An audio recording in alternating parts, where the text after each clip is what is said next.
I'm back with investigative writer Julie Kelly, who writes for American Greatness.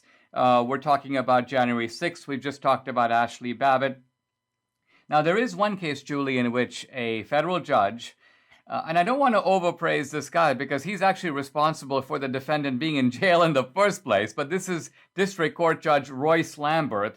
He did find that in the case of Christopher Worrell, one of the defendants, that this guy's civil rights are being violated by the DC correctional officers, by the warden, and he did take some steps to try to correct it. Describe what he found and what the basis was for that finding. So Christopher Worrell his home was raided last March. He was charged with a number of offenses, including allegedly attacking a police officer with pepper spray. So he has been detained ever since. He was moved to the DC jail from his home in Florida to the DC jail, where he's been since April. Chris Worrell suffers from non-Hodgkin's lymphoma. He also fell and broke his hand in May. And neither one of those ailments has been attended to by the monsters who run this DC gulag, who are doing everything they can to punish these Trump supporters. And so Judge Lamberth, who, as you noted, has kept Chris Worrell behind bars, denied his release in June, and still has a motion pending before him to release him so he can go home and take care of his stage 3 cancer, which needs intensive chemotherapy and radiation, according to one of the medical examiners who looked at him. And so Royce Lamberth has been asking where the jail stood in terms of making sure he got the needed surgery and his cancer care. And the warden and the director of DC Department of Corrections refused to turn over those documents to the U.S. Marshals so they could take care of and make sure that Chris Worrell was getting the treatment that he needed. So by the time they finally turned those documents over, it was too late. Judge Lamberth was very irritated that his orders had been ignored.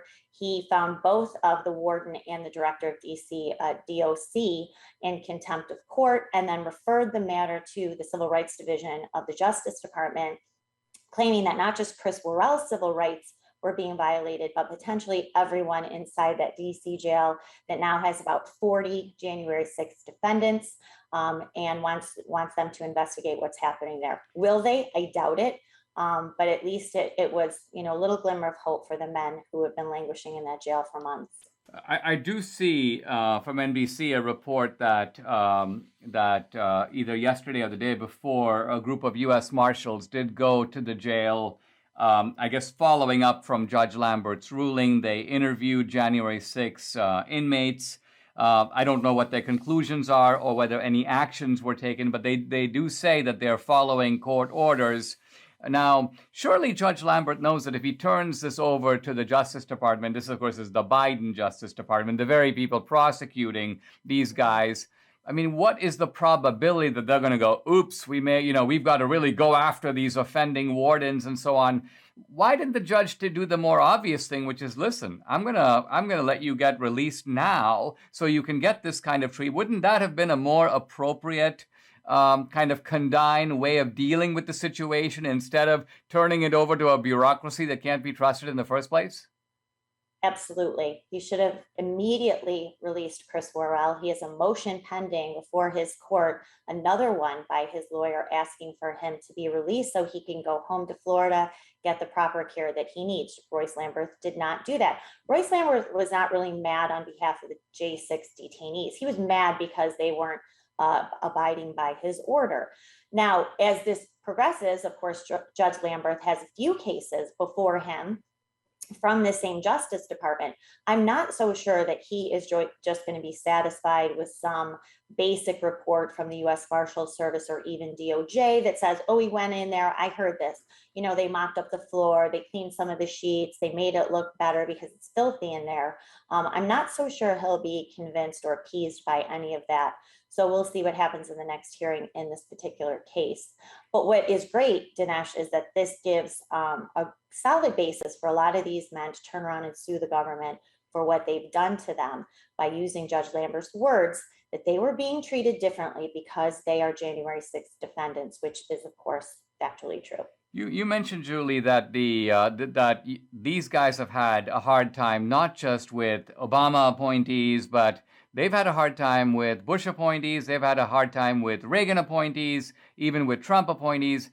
Is that because all these judges see themselves as part of the establishment? They're protecting a system, and Trump and the Trumpsters are a challenge to that system. So, to that degree, even if these guys are Republican nominees, those guys are the enemies. Is that what you think's going on? I think that that's a big part of it, Dinesh, that they quickly have become part of the Beltway aristocracy.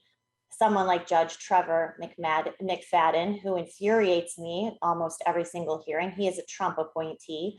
He has kept someone named Tim Hale Cusinelli behind bars since the middle of January. Tim Hale's not accused of any violent crime, no violent crime. He's the alleged white supremacist. And so he has repeatedly not only kept him behind bars, but just delayed his trial, which was supposed to start November 9th. And Judge McFadden, because the government doesn't have their act together, delayed his trial until May 23rd of 2022, which means Tim Hale, who's charged with no violent crime, not attacking a police officer, no vandalism inside of the Capitol building, did nothing wrong, went in, took some pictures and left. So Judge McFadden is going to keep him behind bars at least 15 months until his trial is supposed to start at the end of May, which will probably get continued again. They have no evidence against Tim Hale. And McFadden continually, while he makes little comments to, he actually said, Dinesh, I feel like Tim Hale's Fourth and Sixth Amendment rights are being violated. He said that over the summer. So he knows what this Justice Department is doing is wrong and violating clear constitutional rights to protect these men like Tim Hale, but yet he continues to keep him behind bars and now delaying his trial 7 months into the middle of next year. And wow, Julie, am I not right that this is the exact guy who actually, I think as far as I know, the first judge to raise a question of the comparison between the treatment of the BLM Antifa types and the January 6th defendants. So even though he recognizes or seemed to recognize the disparity, still you're saying his actions don't support this finding. Let's take a break, because when we come back, I want to ask Julie about some of these other cases. I mean, to me, heartrending cases, which I think justify the description of these January 6th defendants as political prisoners.